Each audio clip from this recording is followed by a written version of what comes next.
breakfast in the capital city and Ghana's biggest and most highly respected political, social, and current affairs talk show live here on Ghana's biggest channel, that's 2 TV, the dialogue show. So, and now here, and we are live here with Christian Donko as an auditor, on financial issues also in this country. So stay tuned and join us on social media platforms, especially on YouTube, Net2 TV, GH. And send in your comments. There are a lot of stories coming up, and on social media, for instance, the issue of judgment death. Is one critical example. By under other administrations are also. So Ghana paying more than $500 million as excess capacity annually from NDC's take or pay power deals. This is the Minister for Finance, the Honorable Mohammed Amin Adam, making this statement. Now, who caused up? That's the question that we are asking. Judgment death and Hong Kong. Independent power producers. We are in this country, do baby, not dum so, and won't send me aba, ha. Ghana for kwa here pa kania no dum kania ni dum na kania ni dum sa na Nsembebre. The Deputy Minister of Energy in charge of petroleum, Dr. Ma, that was then when the story came up. Yeah. Mohammed Amin Adam says Ghana is forced to cough up more than $500 million every year to pay for excess capacity from the take or pay. He blamed the situation on the unsolicited power purchasing agreement the Eswa Mahama administration signed with the independent power producers, IPP, is at the time.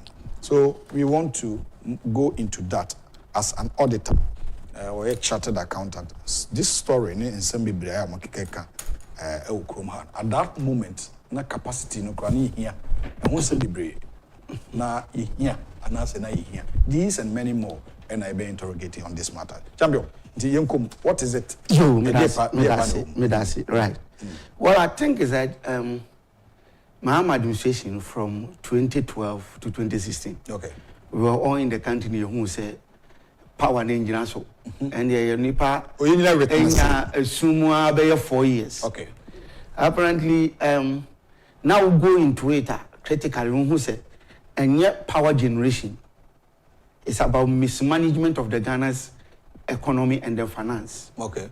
And the appropriate funding, as I said, can go into the energy sector to be able to power the terminals. I bring power no. You fair no. Okay. And Tisikana Ebano. Niama emfa Ghana emwaye in a normal day. Because if you tell me that time. That would take it 54 million. Would to me funny pa? No, I grow bus home. Bus branding. Bus branding. No, to 36 billion then. Yes, it comes from energy sector. Gross mismanagement. Look, they bought 361 land cruisers at the cost of $110 million. That time, no energy sector. No, yes, it comes from panel. That's what the control land cruisers. You have done so many things. Look, on a Senate, they pay $74 million for software. Software, look, me born be my client to be. I know they may say, I'm only 2 million 1 year better software, man. Yes, 72 million. Champion, and share the tragedy of that, you know. And when the friend is a gross mismanagement. Okay. So the bottom line is at the energy sector, no, the appropriate funding is alcohol. Okay. And so there was to that doing so. And yet, Mr. That time, champion, a minimum developer about 3 homes. Or if you know, this say, I highlight to her. And you're about that. Champion. I don't know, sir. I refer now former president can be more because I'm not champion. You must also pay Ghana. Champion. First, baby, I'm meeting. Why would you follow it? And maybe I may not be a crack. And maybe make a West Land. No, my lady can come call meeting. Me do an amount call police issue. I'm mobile, no family because we share. So sooner, Master One movie. And this way, and near my go through. So by and large, the thing I say, I'm argument, you know, almost per se to run away from the shame and the mismanagement of Ghana's money, you know. And how many shares a power generation, near capacity, Nisha. Okay. Oh, let's grant that. And say capacity is the question is that a capacity that time now your consumer champion. That time now your peak demand now you say 2.8 megawatt. Okay. 2,800 megawatt. Yes. Okay. What I say? Anna, say I'm funny say a short tumboa. A short one. Maybe I be a short na I 2. You will 2 cra and now you 0.8 as well. Then go and sign agreement for 5,000 megawatt. Excess. Look, yes. So the peak demand is 2,800 megawatt. 2,000 only. And you will be so we top up on so we sign new agreement. We share the shortage, you know. No, they account. And the shortage, you know, maybe I do 1,000 megawatt. But they sign 5,000. Look. See. Now we sign agreement at for independent power producers at champion. Intellectuals are Marco school. When say SS now o sign no, hear that power. Ebia unya 1,000. And it's a one negotiate you should have upper hand. Because say one tiso ana amba for more. Meboa enya dia meto. So you lead the negotiation. Put me more times be a from kura. But you know what they did? Look. One, power now I'm the man excess from. I'm take or pay. Instead of take and pay. 2 things. Okay, you know. Take or pay. And not just say what's a me mama produce power me here excess no. But my contract enti nipa ni produce what we here ubetua and take or pay no. Take or pay. Okay. But you can say take and pay. And come on contract woman no. We here no can chance produce mommy. If you produce 500 megawatt or the bad and you pay. But they did it take or pay. And one can't nipa no baba say my produce. And it and sa excess ni na be 3,000 here. Wonderful. And winning sa take or pay agreement now here. A result to Ghana paying $500 million every year. $500 million every year. And they signed most of the agreement around 2016. Time will be final. And now we are the shape akufo-addo.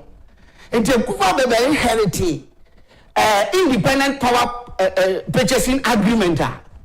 I resulted into $500 million every year. And young fan say akufo-addo anya bibi amfa ho. And I also obetua. And by this time 500 million times 8. And akufo-addo took $4 billion. That was that agreement, you know. No, they are sending form so contractor was ama or minor. Yes. And are resulting in making such payment. I'm signing agreement, and I mean more agreement. You know, I'm signing. I'm go Dubai. I'm renting big hotel, baby. Why the part do we be? And remember more detail of the agreement. We said, one who and per the reports that I'm reading, Krano. Power ni hono now you sure like being more. 2010 to 2016. That way because 260. I got that because I oppose it. I got that in the PR so look, change what basa. Mami tell. Enti ya koba ni say aba we be inherit na ya pam 2016 2016 apam na aba we inherit. Then we look at now I will say sisi ano or the debt of 500 million every year. Betua energy ni bo ho you produce wa we hia but you see take or pay. Onya produce your water was going your say. That's how come. Yes. And that was the regime. And if we can do something about it, talk to them. Now I'm produce excess capacity na ye here. Young mama didn't know negotiate number, but say mommy show baby. Okay. I didn't take or pay or produce whether we here, but most of them, no assigning take or pay. Ghana 100 years, I only have feasibility studies. They were not paying, they were not producing the power with you. I only have feasibility studies. But feasibility studies now, not Ghana, every bank I see you. So they were not even producing the power. Or your feasibility, baby, or locating near the ade, near not obession terminal, and Kranitria. And see, Abayas or Benyam negotiating, and our champion tea. They pick anytime you want to negotiate with somebody, do the agreement. You know, Jesus Christ. One, agreement, we say, take or pay. Me produce whether here, generator. Anytime, deal. After I could do back on that hotel, I can see I read in Nama, I can see no more doing become one and Madame Papa. The argument they say, I make sure first one, or say, money, your mama take or pay. No produce here, Mumajimsika. Two, anytime a government be baba, no so be terminating. One, the government must pay a lump sum, valued according to the contract as penalty or judgment debt. You sign contract. Excess capacity here. A buy for Frobia in case a buy for Frobia. Yeah. O contract ni ma. Also trace case to say contract. Because contract is dubious. I buy your baby a year for. In just somebody cross shame. Say take or pay no. Say I buy the balance of a year for one judgment that I or except based on the value of the contract. And the would you power where they and now what the lump sum 2, 3 contract. Or see, apart from lump sum, now you value on the contract, you know, interest rate, so okay, interest regime. Your back friend is simple interest. Yeah. And then there were other one, your friend of compound interest. Okay. Simple interest, no. Always be the interest you pay on the principal, no.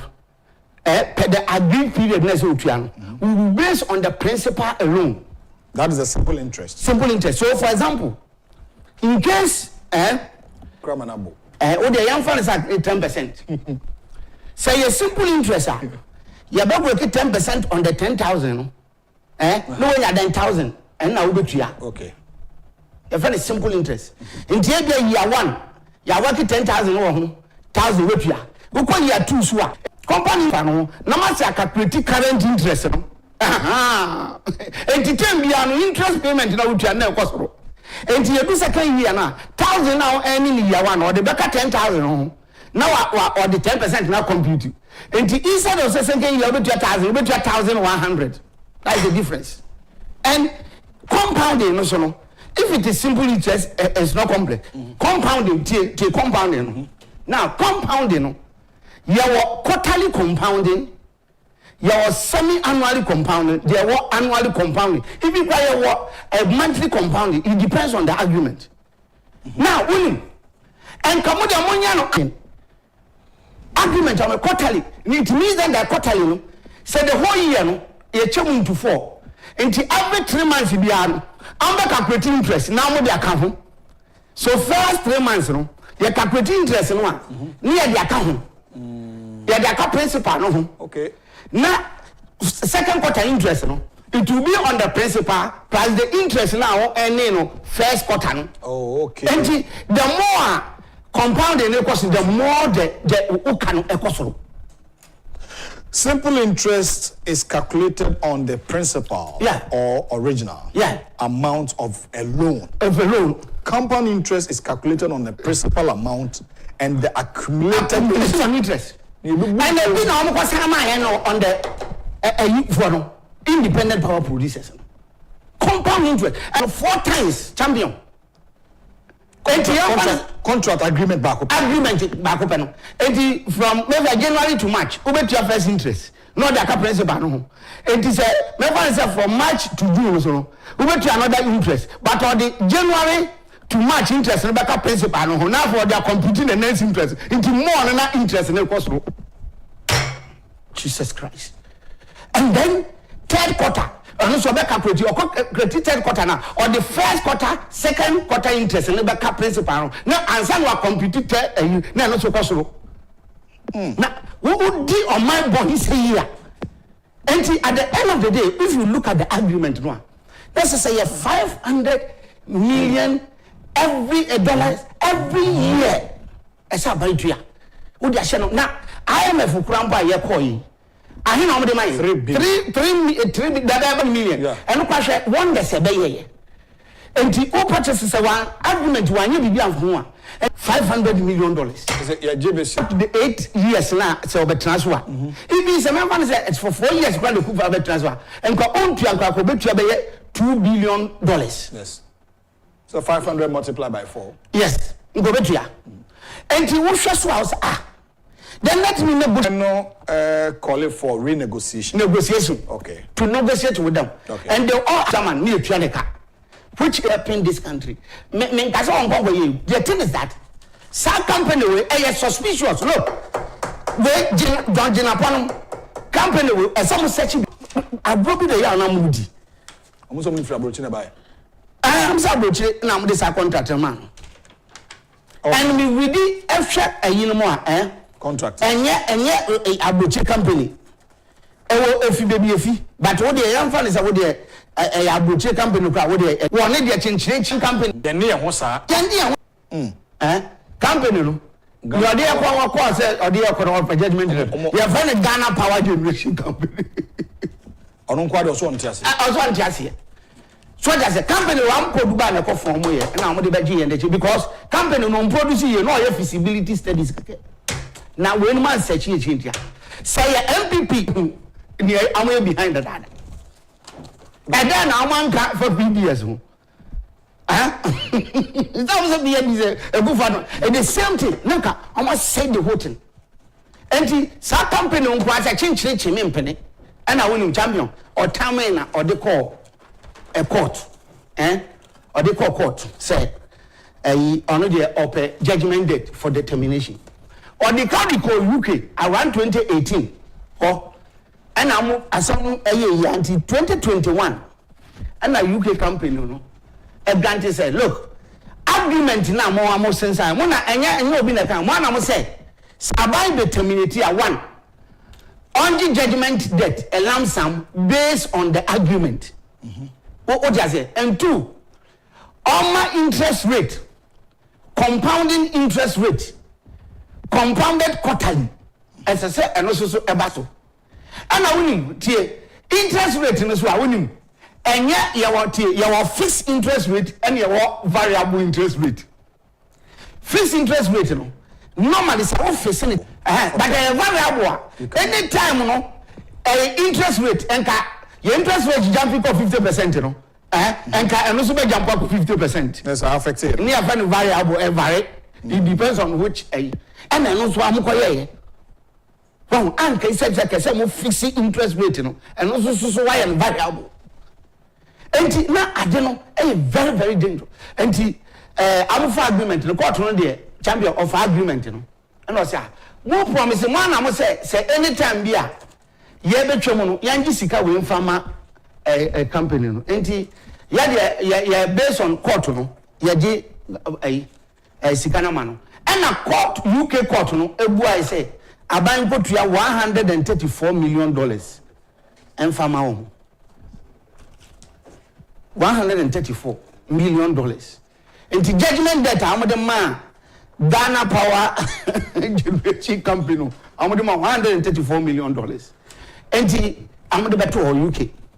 But then there was an appeal there was appeal of the judgment debt. No, now in the interim, no, some interest processing fee for company, no, at the court got award Edmond, and the Attorney General, I'm advising I'm going to feel.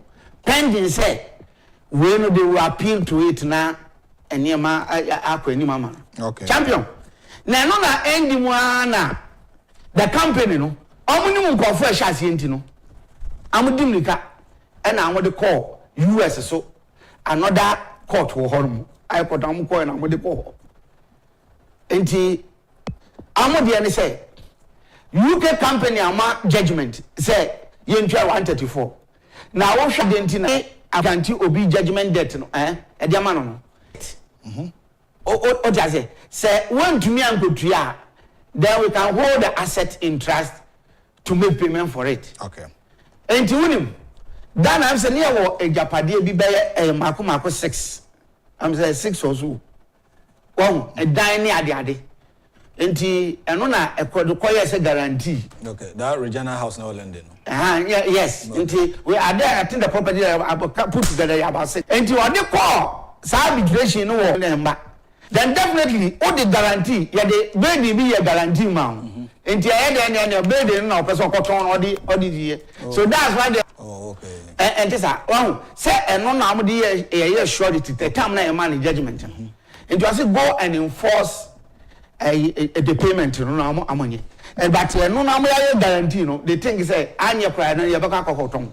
Okay, it's an intention rather. But if you look at the property no involved na 6 no champion looking at the amount na mo hwe no one property no kra no ba ko pe na o ton kra ba ko kra no a ebetumi edifray cost no but afenaba Ghana government or you're bigger than 130 say $110 million now. Say it be a big dada.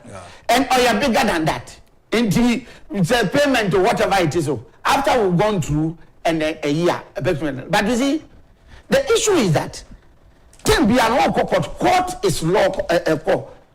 Can be an look at argument